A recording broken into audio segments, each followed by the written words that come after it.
Hello everyone, this is Mr. Informal. We are on the 64th edition of the Mr. Informal podcast. We are going to have 4 topics for today, from fashion, tech, music, whatever you want to call it. And don't forget to add me on Instagram, MisterInformal. And then check out my website at mrinformal.com, mrinformal.com. So, we have 4 topics for today. Number 1, U.S. music hit spending at $10 billion, highest since CDs were selling at its peak. Number 2, Diesel Jeans USA file for Chapter 11. That's going to be interesting. Number 3, top 10 valuable fashion brands. Now, I have a lot of opinions about this, but we'll get to that when the topic comes on. And last but not least, Karl Lagerfeld. Certainly has made his mark in the fashion industry and also the world. And so, let's get on with the Mr. Informal podcast.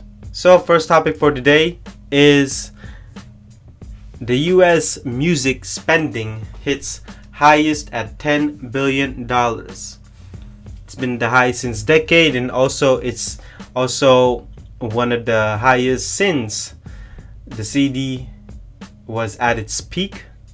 So that was interesting. So here's the article from the Financial Times. So U.S. market to nearly $10 billion in spending for 2018. Its highest amount in the decade, as reported by the Financial Times. More than 50 million Americans paid for music streaming services last year.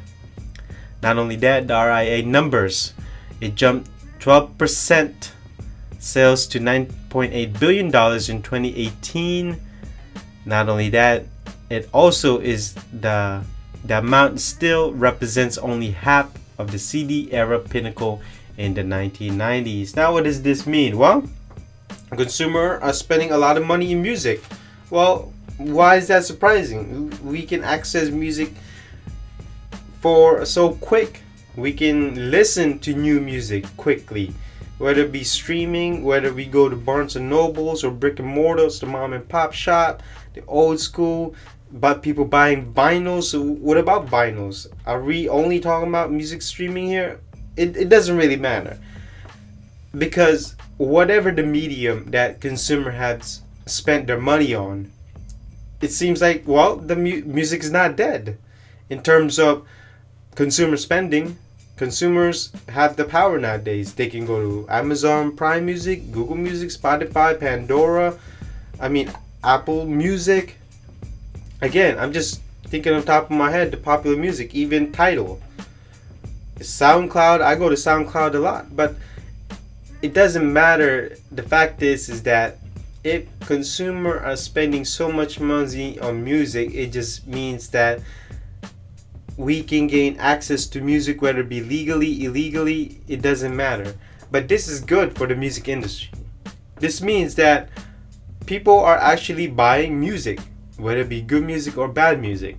That means that we should not have any starving music artists out there, because if consumers are spending this much money, then there's no need for these artists to go through major record labels. They could just market themselves, whether it be Instagram, Twitter, Facebook, Google, YouTube.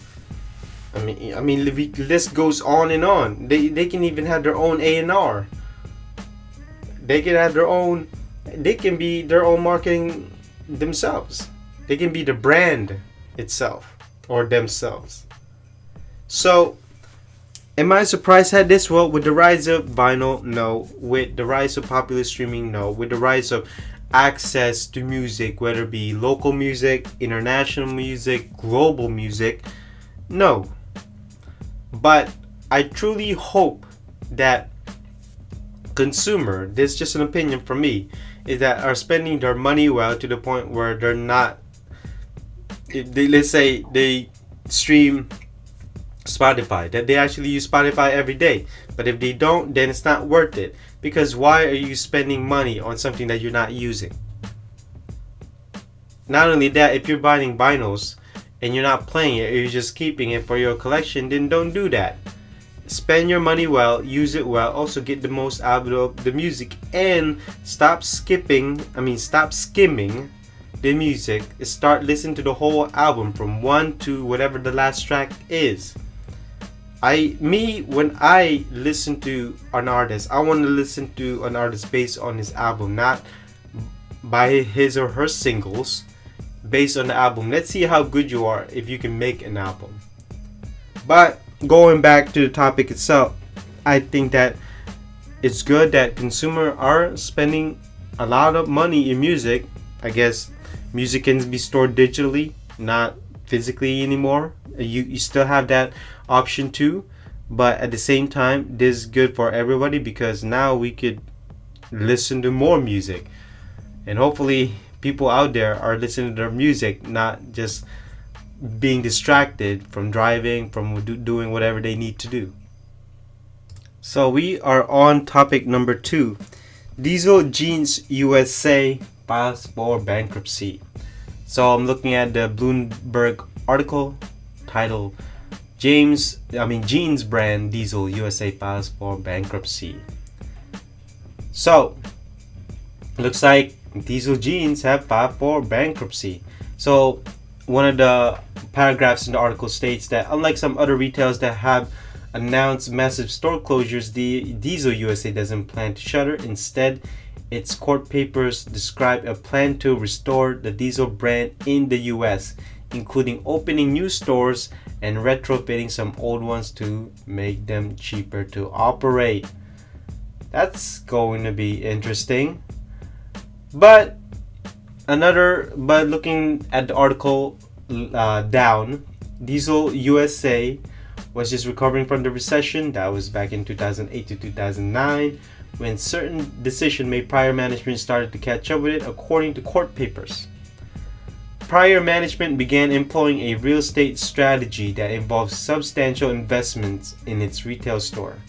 Chief Restructuring Officer Mark Sampson said in a court declaration filed on Tuesday, in an effort to put stores in premium location, it entered into leases like one of its flagship on Madison Ave in New York at an opportune time. Just that it still dropped precipitously, he said. Prior management spent $90 million in capital expenditure across the business between 2008 and 2015, primarily to brick and mortar stores. Unbelievable, people. During the recession, why would you spend that much money? See, this is the kind of thing I really don't like, okay? So I'm just strictly talking about Diesel Jeans USA. I'm not talking about Diesel Jeans in different countries, in other parts of the world. This is the kind of thing that drives me absolutely crazy in regards to management. Why would you spend $90 million in the brick and mortar store during the recession? Why? I'm not saying this is the end all be all causes as to why Diesel Jeans USA filed for bankruptcy, but this has to be one of the bigger reasons. I'm sure designs, prices, locations, maybe customer service, maybe they're not up to date with the trends. Could be multiple reasons, but it's sad. I mean, I'm a fan of Diesel Jeans. I like their technicality. I like their denim. I like their washes. I like the way they look. They're also tough. They're durable. They last long. I mean, you can say that new jeans is better or other jeans are better, but in regards to Diesel Jeans, I mean, a lot of people and a lot of brands was looking up to Diesel, and Diesel was one of the top denim companies out there during its reign. And it's sad to see that Diesel is not doing so well in the USA. Now they could probably be doing well in different countries, but in the USA, I'm sad to see that management or design or marketing could be a combination, or the company itself are the reasons why diesel jeans are not doing good in the USA. But I don't get it. Why, as a fashion brand, why diesel jeans could not be up to date with the trends? Not only that, is it because pride? Is it because they're trying to hang on to their brand name, brand recognition, brand awareness? And this is just one of those companies that probably was too prideful or just didn't care, and they were just gonna go along with their brand, how powerful their brand is. For a company like Diesel Jeans USA to file for bankruptcy is just sad to see. Not only that, it's a trend that I'm starting to see, and you can start to see in my podcast, that a lot of brands in its retail are closing up shop, also file for bankruptcy here and there. I mean, it seems like, is there anybody who's actually being consistent? I mean, there are, but with so much closure, it's almost as though that they're letting it happen, or they just starting to not care anymore, or just management don't even care anymore. And who's to blame? Probably them, but the people who suffers are the low-level employees, whether it be the SAs, whether it be the management in the retails, or whether it be the management in the headquarters. Could be just a low-level management in headquarters, could be the designer, whatever it may be. But it just shows that the global landscape of the fashion industry is always changing, and fashion is always changing. But that goes back to what I'm saying, is that you always got to be up to date, and consumer always want more. In an ever changing world that information comes in and out, it's almost as though that you always got to keep up, but it doesn't mean that you always got to give up. And so I don't know where Diesel is gonna go to, but if they do come back real well, that's good. So topic number 3, top 10 most valuable fashion brand based on the company brand finance. So let's talk about number 1, based from the USA, Nike. Number 2, Zara. Number 3, Adidas. Number 4, H&M. Number 5, Cartier. Number 6, Louis Vuitton. Number 7, Uniqlo. Number 8, Hermes. Number 9, Gucci. And number 10 is Rolex. Okay, so now we're just strictly talking about valuable, okay? That means that it's a mixture of brand awareness, brand recognition, branding itself, marketing. You can debate about quality. You could also say that these are the most popular brands. Popularity doesn't mean that's valuable. As you know, we all know that Louis Vuitton could probably be more popular than Nike, or whatever it may be. H&M could be more popular than Zara. It really depends. But to me, I don't think Nike is at number 1. I don't think so. But I'm not mad at Nike being at number 1. The thing is, I would put Louis Vuitton as number 1, because if Louis Vuitton is at number 6, which I think is too low, and H&M is more valuable than Louis Vuitton, I think that if you take out H&M, or H&M files for bankruptcy, someone will step up. And then same with number 1. If you take out Nike, Adidas will step up. But if you took out Louis Vuitton, let's say they filed for bankruptcy, I don't think Hermes would would able to replace Louis Vuitton. Same with Gucci. Louis Vuitton has this cachet about themselves that they almost as though they chiseled their own economy in the market. They chiseled their own niche in the brand, in the consumer's mind. Because Nike is accessible, Zara is accessible, Adidas is accessible, H&M is accessible, but Cartier, Louis Vuitton, Hermes, Gucci, Rolex, they're not as accessible. So that's what I mean. If we lose Nike, Adidas will be able to step up. Not only that, Adidas is very, very big all over the world, especially in football. So, but if we're probably just talking about valuable. They put the amount in there, but so you can check that out in brandfinance.com. So it was interesting. Not only that, the most interesting part about this is that USA is at number 1, which is Nike. That's the only USA brand in this top 10. The thing is, there's 3 French brands: Cartier, Louis Vuitton, and Hermes. That just to show you that people still have this love for Paris, this Parisian style that people always romanticize about. And it's quite interesting. And Rolex is actually at top 10, which I'm always surprised at Rolex at always being the most valuable brands. It's also the most influential, I guess, especially with Submariner. So let's get on with this topic. Karl Lagerfeld has died at age 85. I'm reading this from the CNBC article. He was recognizable for his white ponytail and dark suits and sunglasses.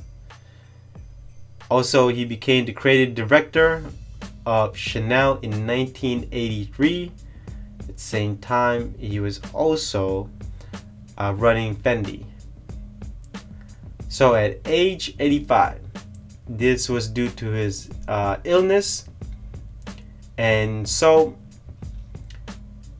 the CEO of LVMH said, that's Bernard Arnault, says that the conglomerate that runs fashion house Fendi called Lagerfeld a creative genius.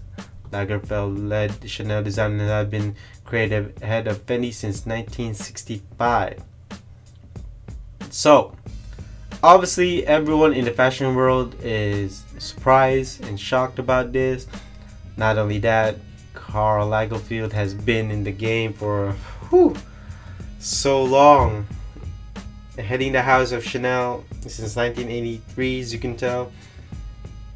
Man, that's more than 30 years already. He's also been in the fashion industry probably for most of his life. And this is to me, okay, I've always thought that Chanel clothing was just typical. After maybe 10 years you study it, it's like it becomes the same thing over and over again. Here's the thing, okay, about Chanel, the fashion Chanel. People are more into their accessories, their bags, than the clothes. I know about the Chanel suit. Do people still wear it? There are still people who wear it, but not a lot. And I think when he first started Chanel from 1983 to 1993, the first 10 years, Chanel was, I thought that those were great. Nowadays, if you look at Chanel, Chanel's clothing, it's the same old recycled design. I'm not saying you can interpret that as a good thing or a bad thing depending on what's your style of Chanel. But I mean, to me, after that year, I would have thought that Karl Lagerfeld would have retired, and I think he should have retired a long time ago.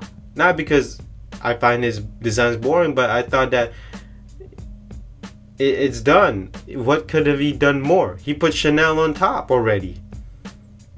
I mean, the only thing that Chanel could go to is Louis Vuitton, but I still think that Louis Vuitton is much more better than Chanel, because after you pass through Chanel's quilted bags and then also Chanel suit, what else is there? At least with Louis Vuitton, there's more. And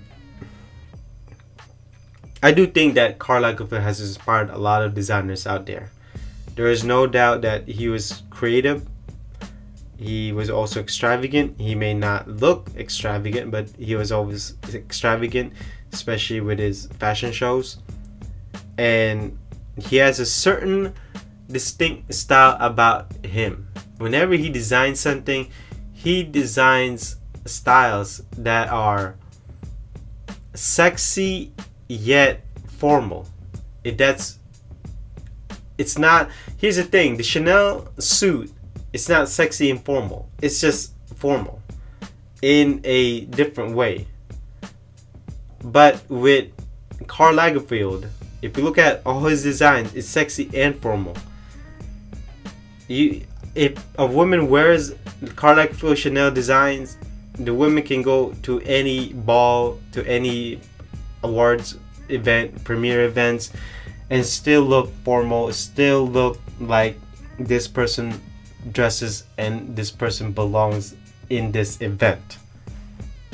But as I've said, Karl Lagerfeld is certainly an inspiration, an influencer, and hopefully the next person who takes over the creative design and director for Chanel will surpass Karl Lagerfeld. That's because that's probably what Karl Lagerfeld would have wanted. And so that basically concludes this podcast, the 64th edition of the Mr. Informal podcast. Don't forget to add me on Instagram. That's MISTERINFORMAL. And my website, that's MRINFORMAL.com. And so I will see you in the next podcast. Bye-bye.